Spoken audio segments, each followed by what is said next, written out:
Agora, você falou que o dinheiro é um ótimo servo e um péssimo Senhor. senhor.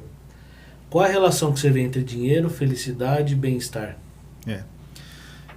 Eu acho que a coisa que o dinheiro consegue comprar chama-se liberdade. Uhum. Né? E quando você é livre, essas coisas te trazem felicidade, te Uhum. trazem bem-estar e tal. Uhum. E tudo mais que você lista aí, né? Então, por isso que eu acho que o dinheiro tem que ser usado com um propósito de trazer um benefício para a sua vida. Então, assim, e eu tento tratar isso com os meus clientes, que assim, só ter dinheiro por ter dinheiro não leva a nada, não, né? Então, que legado que eu vou deixar com o dinheiro que Sim. eu tenho? Né? Então, assim, e aí, quando você tem os seus recursos bem administrados e você tem a liberdade de fazer com que o seu dinheiro, aquilo que você quer, Uhum. você tem essa sensação de felicidade, de bem-estar. Isso é tranquilo, entendeu? Uhum. Então, quando você olha para o seu dinheiro e fala assim, puxa, esse mês sobrou X, eu não precisava desse X, o que eu faço? Você pode, inclusive, exercer o quê? Generosidade. Sim.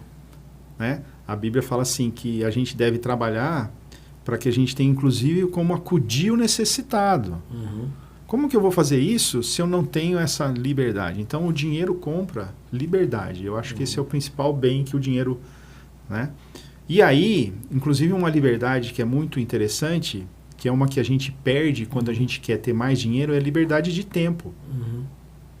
Então, o cara fala assim, não, eu preciso ganhar mais dinheiro, eu preciso ganhar dinheiro, mas eu preciso ganhar dinheiro, e daí ele pega e pega o tempo dele e estende a jornada de trabalho dele para 16, 15 horas por dia, né? E aí ele perde tempo de qualidade com o cônjuge, com os filhos. Se né? torna um escravo. Se né? torna um escravo. O dinheiro está mandando na vida dele, está sendo o senhor da vida dele. Né? Então, a relação que eu vejo é o dinheiro, o melhor bem que o dinheiro compra é liberdade, de eu fazer com ele o que eu quiser. Uhum. Né? E aí, tem um versículo que Jesus fala assim, que muito mais feliz, muito mais bem-aventurado é dar do que receber. Né? Então, você poder olhar para o seu dinheiro e falar assim, eu mando em você, eu faço com você o que eu quiser. Né? Eu gosto muito de uma música do Barão Vermelho, não sei se você conhece essa música, e falam que foi baseada num poema do Victor Hugo, mas eu não... que ele fala assim que desejo que você tenha dinheiro, né? Porque é bom, mas que pelo menos uma vez na vida você diga para ele quem é o dono de quem. Né?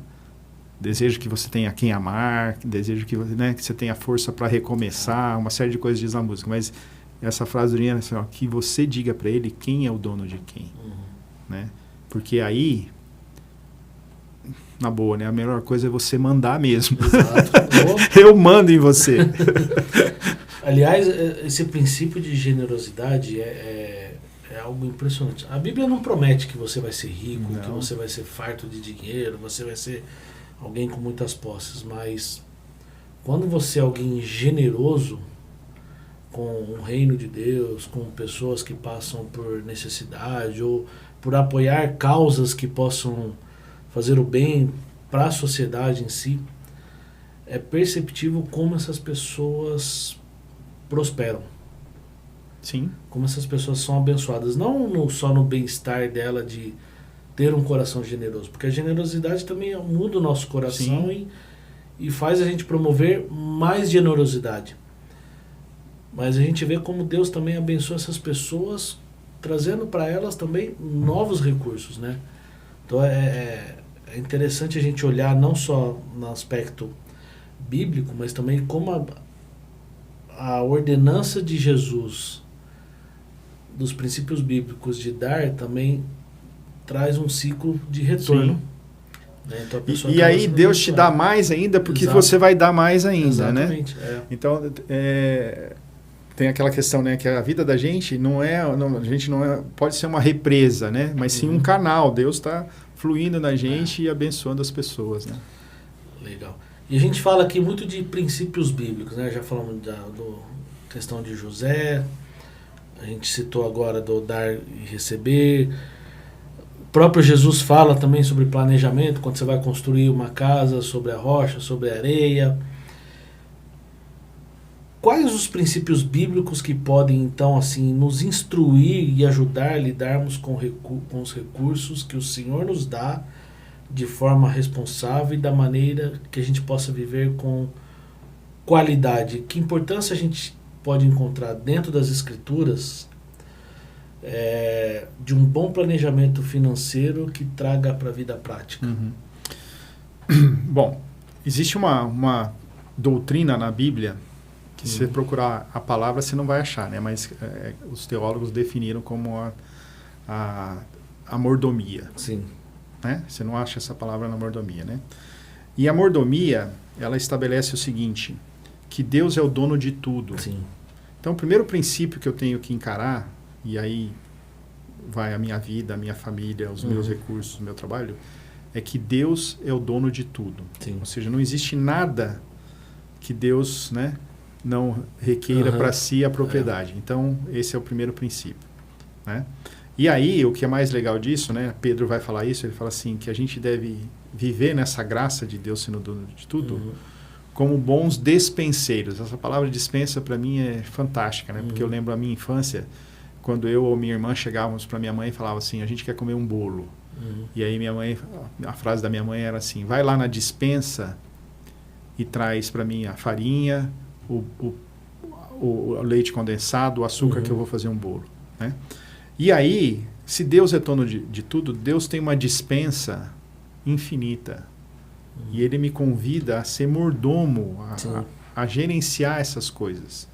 Né? Então esse é o primeiro princípio que eu encaro, bíblico, da gente entender que Deus é o dono de tudo. Né? Aí, um segundo princípio que eu acho importante é a questão da honestidade. Um mordomo tem que ser honesto 100% do tempo, 100% das coisas, sejam elas pequenas ou grandes. Né? Não tem como. Né? Então, a honestidade é um outro princípio. Um outro princípio que advém da nossa caminhada com Deus, que eu acho que é o princípio da sabedoria. Sim. Né? E aí a gente falou aqui de buscar os conselhos certos, né? De buscar a ajuda correta, de buscar Deus e falar assim, Deus, esse recurso não é meu, é do Senhor. O que o Senhor quer que eu faça? Dá-me sabedoria. Né? Eu gosto, isso aí está muito na parábola dos talentos, né? Quando ele chega o último cara lá que não duplicou o talento, né? Cara, você podia pelo menos ter ido lá no gerente do banco e pedido para ele aplicar juros, isso aí. Né? Então, assim, a sabedoria, né, de tal. E um outro princípio que eu acho que é esse que a gente acabou de discutir, que é o da generosidade. Né? Da gente, já que o recurso não é meu, mas eu também ser generoso, já que passou na minha mão, né? E aí a generosidade tem um exercício que eu acho interessante, que é, de vez em quando você abre a sua carteira e pega uma nota lá, e geralmente eu cito esse teste aí, é com uma nota alta, e fala assim, eu mando em você, eu faço o que eu quiser, e dá esse dinheiro para alguém, para você exercitar a generosidade. Né? Mas não é dar para o seu filho, para sua filha, para sua mulher, dá para alguém que você não conhece. Né?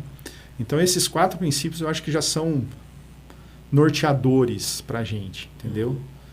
E aí você partir deles, você vai ter uma vida, acho que entender o uso do seu recurso, né, dos seus bens, você vai conseguir responder as perguntas chaves das finanças.